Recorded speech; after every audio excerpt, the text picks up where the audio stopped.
Hi there.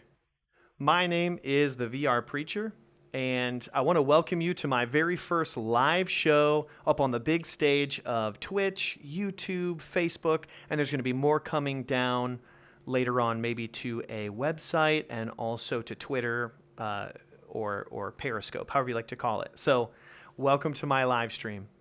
Now, uh, this is what I wanted to do is just make a quick introduction of myself and what this is all about and why you are right now looking at a guy in VR and basically what's going on. So in this show, this is my hope. Okay, this is my hope is that we'll talk about a range of topics and philosophies all centered around pretty much a very taboo topic, the Bible. Hence the name, the VR Preacher. That's me. I have been in VR a long time, longer than most people in the world have ever even heard of it. I've been in VR a little over 5 years, almost 6 years. I've been in VRChat almost as long time. And I've had a lot of headsets. I started out with a DK1, Rift DK1, and the Samsung Gear VR. I've had Oculus Go, Quest 2, Vive, Rift S, all kinds of stuff. More headsets than that. I've purchased headsets for other people, PlayStation VR, and I honestly love VR. So why VRChat for this whole show? Um, First of all, if you're not familiar with VRChat, and probably some folks on Twitch will be familiar with it just because um, that's probably how they got here, was they saw a live VRChat stream. But this is going to be a little bit different as well. We're not going to as much be playing VRChat, playing a game. What I wanted to do is something that I thought was kind of unique, which is to make a discussion and an interactive show in VR using VRChat. So you'll see me, this avatar, and see this persona, the VR preacher, and I'm going to use that to reach a wider audience. And so why VRChat? VRChat is the size of a city. I mean, it is massive. Um, it has about anywhere between 50, 60,000 people to a couple 100,000 people online at any given time. That's impressive. It is, and here's how I kind of think of VR chat. It's not as much a what? VR chat is not a video game. It's not a social app. It's not a platform. VR chat is a lot more like a where and a lot less like a what. Kind of like a house. You can play games in a house. You go to your friend's house and play games, but you can't play your friend's house. Your friend's house is not the game. It's kind of similar to VR chat. VR chat is not a game, and it's not an app or a platform or a social space. It's more like a location, a where, not a what. And it can change the way we communicate. I think of myself, I was having a hard time. I work from home, and I've worked for the Department of Defense from home. I've worked for Apple and different tech companies and do different things. And I also own a business where I work from home. And I found myself a lot of times haven't, woke up and just got straight to work and didn't shower, didn't brush my teeth. I was sitting around in the house in jogging pants, sweatpants and a t-shirt, not really taking care of myself. All the windows were drawn because due to security purposes, if you're working from home, they don't really like you to have your windows open. That way a neighbor can't, put a telescope or some binoculars into your window and see customer information or secure information. So a lot of times I'd be backed up into a corner in my pajamas for 8, 9, 10 hours straight in the dark, talking to myself, essentially, kind of like I am now.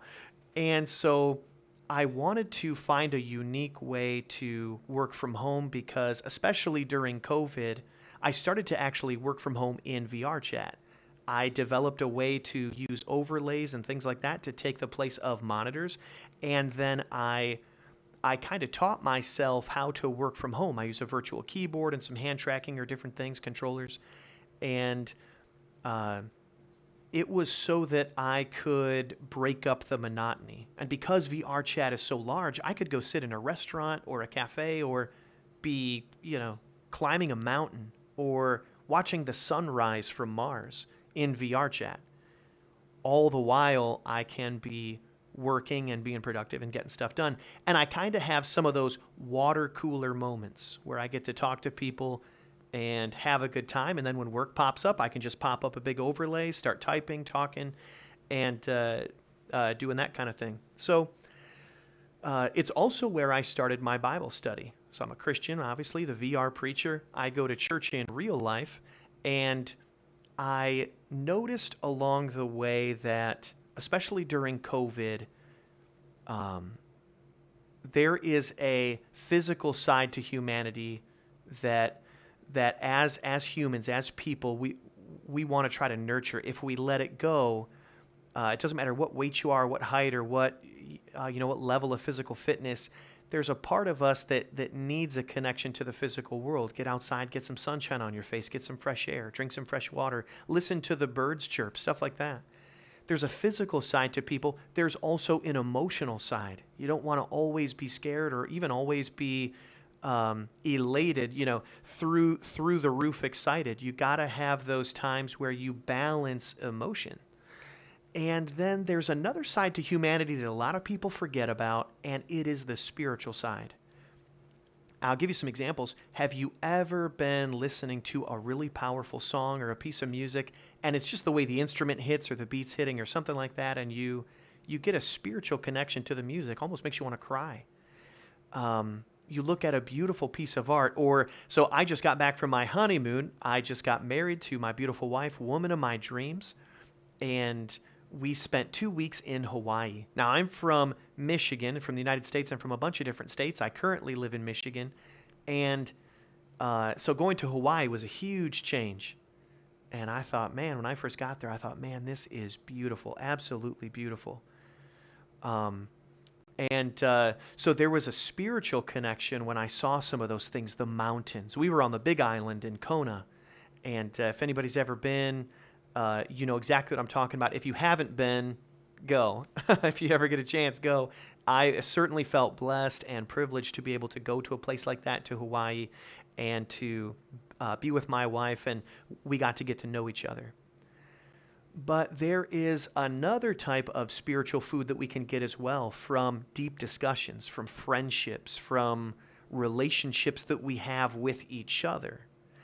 And it's that spiritual connection that a lot of people lost without realizing it during COVID.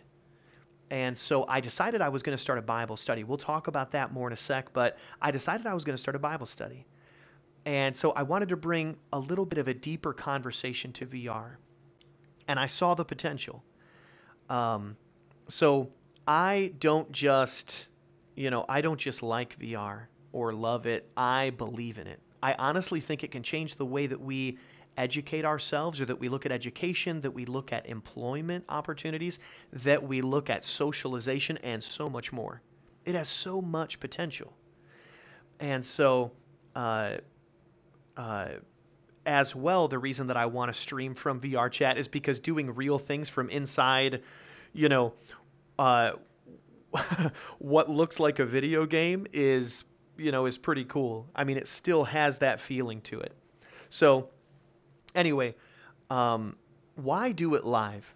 And I thought about this when I was writing this little intro script and trying to formulate what order of operations I would do things in and kind of what I would talk about. I don't have an exact script, but I kind of have a little outline. And I thought, you know what? Why live? Why do it live? A lot of people who are content creators and things like that, they record and they go around and talk and get people laughing and try to get followed around by some big group, and then they when they're done recording, they go into a little studio, they upload the videos, and then they try to create a curated video, an edited curated video. The reason I want to do it live is because, and the reason I love live videos is because it is real. Way more real. You feel like you're really there with the person, perhaps, and I can't edit my mistakes, and trust me, I'm going to make plenty of those. So you can't edit the mistakes out. It's more personal. I can talk to you, to the audience and the viewers, if I ever get any of those, and instead of at you. And that's what ends up happening with curated, edited videos, is that the speaker, the star or the the person on the channel, ends up talking at the viewers, not to the viewers. And I'm looking for that personal connection.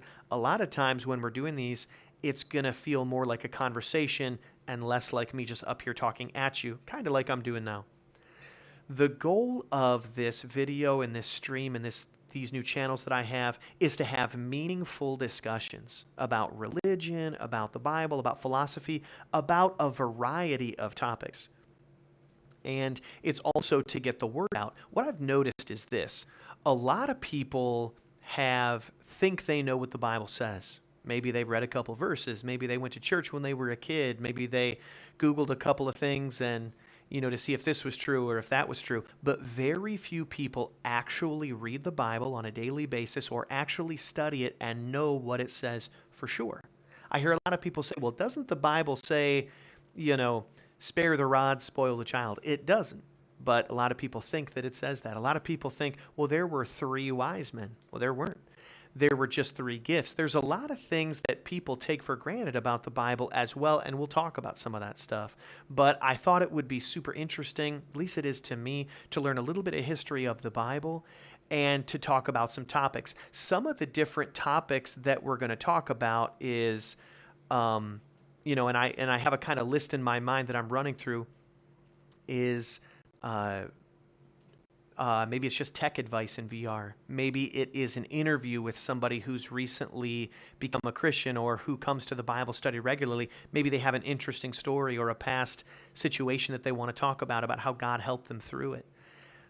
Life concepts from a biblical perspective, like, does what I do matter? Does life have meaning? What happens when I die? What does the Bible say about preparing for that eventual death? Life is 100% fatal. None of us are going to make it out alive.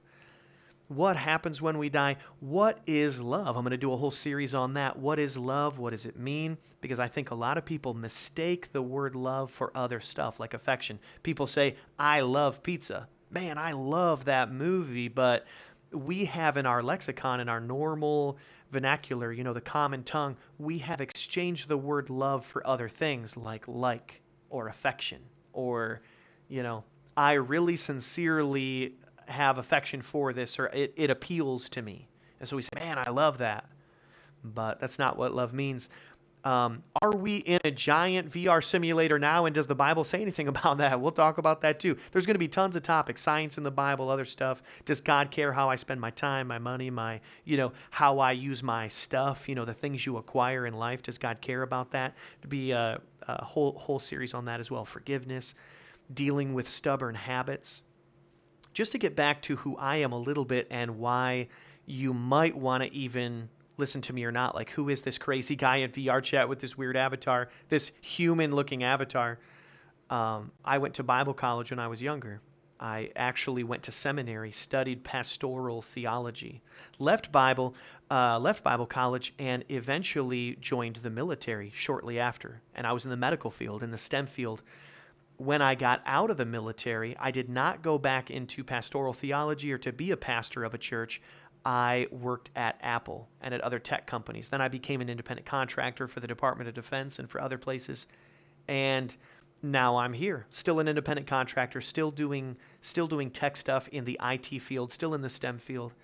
But I still have a passion and a burden for talking to other people about VR, mostly about the Bible and about what the Bible says, and trying to educate people. Bare minimum, you don't have to drink the Kool-Aid. Nobody does. You don't have to subscribe to my exact religion. I'm Christian. You don't have to be that. You don't have to read a certain version of the Bible. Maybe I've got some opinions about it that are different than yours. That's okay. But bare minimum, by taking part in these discussions or in this, becoming part of this little community that we're going to try to create here, bare minimum, it's kind of like adding a little bit to your arsenal so that in the end you'll have more ideas, more thoughts, and a more complete picture of what the world offers, so that when you do make a decision about what you believe, what you think, what you feel, and you're trying to deal with maybe some situations, stuff like this will come to your mind and you'll say, you know what, since I have a more complete picture, I don't have to overreact. I don't have to do this. I don't have to do that. So, and hopefully you're part of that conversation with me. That would be awesome. So here's how the process would look. Any day but Saturday. Saturday's the big day. That's the Bible study. Any day but Saturday, I'm going to do kind of like this, a quick intro to recent events, life stuff, talk to the viewers a little bit, if I ever get any of those, and we're going to kind of do that. I'm going to pick a topic, and maybe it is current events, maybe it is feelings or struggles or philosophical issues. We're going to talk about it, and we're going to discuss it with a biblical perspective. Partly it's going to be interactive. Mostly it's going to be interactive, and I want to engage with chat, engage with people. And then partly it'll be me showing the audience, the viewers, whomever's here, and then also locally you'll see people hanging around. If you want to come up here really quickly, Skatus, this is a friend who is, he's a little bit nervous, but he is also in my, here, if you want to pop in front of the camera, this is Skatus. He's part of my Bible study as well. Hey, so, so sometimes I will do things like invite people here. He just came to watch me stream the intro video, but sometimes I'll do interactive stuff. Sometimes I'll talk to people that are here. Sometimes I'll talk to people in the audience and we'll trade questions back and forth, stuff like that. But always with a biblical perspective. And then comes the big day, which is Saturday. The reason that I picked Saturday and not Sunday is because I don't want to detract from real church. I want to make sure that if folks want to go to church on Sunday, they can. And that is often, Sunday's often the day that most denominations or most folks choose to go to a place of worship. So I don't want to take away from that. I don't want to compete with real church. If somebody wants to go to church, they should be able to. But so I chose Saturday. So Saturday is the main event, and it's a Bible study. It's not going to last long, maybe about an hour, and it's going to be more one-sided. Because that's the format that we have so far. People come in, they kind of fill in, they sit in the they sit in the pews or in these chairs, and sometimes we pick different locations, and then I will, and I'm going to talk about the flow of the Bible study a little bit. I will bring a little message. The purpose of the Bible study is to make sure that people understand what the Bible says about what happens to them when they die, or at least what the Bible says about what happens to a person when they die, and how to prepare for it. Knowing what's going to happen when you die, or thinking you know, or believing what's going to happen when you die isn't enough. It's like, okay, well, this is going to happen when I die. Okay, thanks. What do I do with that? Right? You have to have some tools. You have to have some bullets in the gun, if you will, so that you can make an informed decision about how to prepare for that eventuality. It will happen. Death and taxes are the only two sure things in this life. We're definitely going to pay taxes, definitely going to die. The Bible says it is appointed unto men once to die, and after this, the judgment. So everybody's going to die. The second reason is, the second purpose of the Bible study is to explain the theme, which is Jesus in the Bible. So we go through Bible stories, and the Bible's a pretty cool book. Took over 1,600 years to write. There were over 40 different authors, and it is unique in the way that it tells one continuous story. We'll talk more about that on Saturday, but it tells one continuous story. It is always telling the story about Jesus. So you read the story about David and Goliath, David slaying this big giant. Or you read about Noah and the ark, or Adam and Eve in the garden. You think, okay, that's a neat story, I guess. Doesn't make a whole lot of sense. I'm going to bring a biblical perspective and talk about the philosophical, the theological, the moral implications, and hopefully we're going to talk together, get a discussion going, and I'm going to show you how all of the Bible was setting the stage for one event. So, and then I'm going to explain some other misinformation. We talked about that before, but questions on topics like, what does the Bible say about life after death? Does God care what I do? There are so many Bibles. Which one is the right one? So we're going to talk about that. Is there a right one? Which one's the right one? How do I know what I'm reading is true? And so, I'm telling you, every single show is going to be interesting. I have a sort of a chill voice. You could kind of tell by the way I sound. I'm not super in your face, loud and obnoxious, but the shows are going to be interesting and thought-provoking. It's going to make you think, or at least that's my goal. Maybe you're so smart you don't have to, but I'm one of those people. Skatus is too, I think, where we like to think and be stimulated, and so I don't know it all. Maybe I'm going to learn as well, and that's going to be a cool thing. And I just think this is awesome. VR blows my mind every single day, and the fact that I can even talk to people, talk to viewers, and even the fact that I can do this is just, honestly, it absolutely blows my mind. And I have looked up videos before. I'm not a young kid anymore. I'm not that old, but I'm not a teenager anymore. And so I've seen some Twitch videos preparing for this, and I've seen some YouTube videos of gamers, and there's a couple people I like to follow and that I like to listen to. And when I watch the videos, unless it is curated and it's edited, they run out of stuff to say. Often they're just sitting there floating around looking like some kind of cat or some weird anime e-boy from a Japanese cartoon, and they're just floating there in full body tracking, not saying anything, not doing anything. And they've got like 400 people, and I think, man, if I could give somebody or if I could give some people some spiritual food, make it meaningful, right? There's so many things we do in a day that waste our time and waste our life. And if I could give somebody something that is a lot more meaningful, that will help them in their life, and they get to watch a cartoon guy, that that might not be so bad. There's an old proverb that says, and it's kind of like a proverb. It says, life is but a vapor. It's even but a vapor. It appears for a short time, and then it vanishes away. Once I read that, decided, hey, I don't want to waste my vapor. Life is short. Kind of like a vapor. I think of when I hear the Bible say that, or when I read that proverb, I thought, you know what?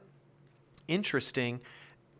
So I am from Michigan. I already said that. When it's cold out, I will breathe out, and you see that little puff of smoke, that quick little water vapor coming out of your mouth. It's so cold, it's visible because the water vapor, those little molecules are dense. They're close together. They don't dissipate so quickly. And you see that little cloud of water vapor come out of your mouth, and then it is just quickly gone, like a puff of smoke, just poof, and then it's up in the air. I don't know if you were like me when I was a kid, and I probably got in trouble for it more times than I care to admit, but I'd sometimes pretend like I was smoking or something silly like that when I was a kid. And you see that little puff of smoke. It doesn't hang around as long as real smoke does. And so the Bible says life is even but a vapor. It appears for a short time, and then it vanishes away, and we waste our time doing so many things. And so I want to try to do something that is meaningful and that will give people a sense of maybe purpose, and will help them to, to cope with some things.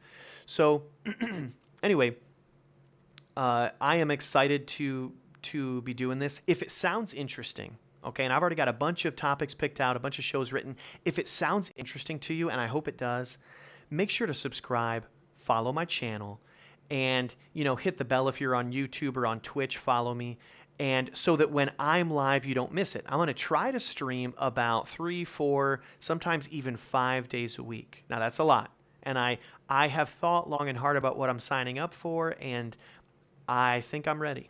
So I want to try to be live, and this will be more like an interactive talk show from VR, less like gamers, less like watching a gamer play a game. So, and it's because I love gamers. I've been a gamer a long time, and I love gamer people, love the whole culture and everything else. And so they kind of get stepped on a little bit by society. We're almost looked at like weirdos. Maybe we are, but I like gamer people. It's who I am. You are my people. So anyway, here are some ways that you can help if you want to. Okay, if you like the stream, tell others about it. Make sure to mention it, share posts on social media, subscribe to the channel, and then follow. There's also going to be some ways to donate, normal Twitch stuff, Patreon or whatever it is. But in the meantime, I'm not going to worry about that for right now. And the cost of this for me right now is very low. And so for right now, I just want to focus on bringing people some interesting content from a biblical perspective, something hopefully they've never seen before. Wouldn't that be cool? And I want to talk to people about some interesting topics, bring some real stuff from their life, and hopefully make some friends along the way, and build a community where deeper discussions, more interesting topics get brought than just the standard stuff that you are used to on your good old-fashioned social media stuff like Twitch and other places. So I hope to see you around. You are definitely going to see me if you hit the subscribe or the follow. And for now, it was a pleasure to talk to everybody, to get the word out.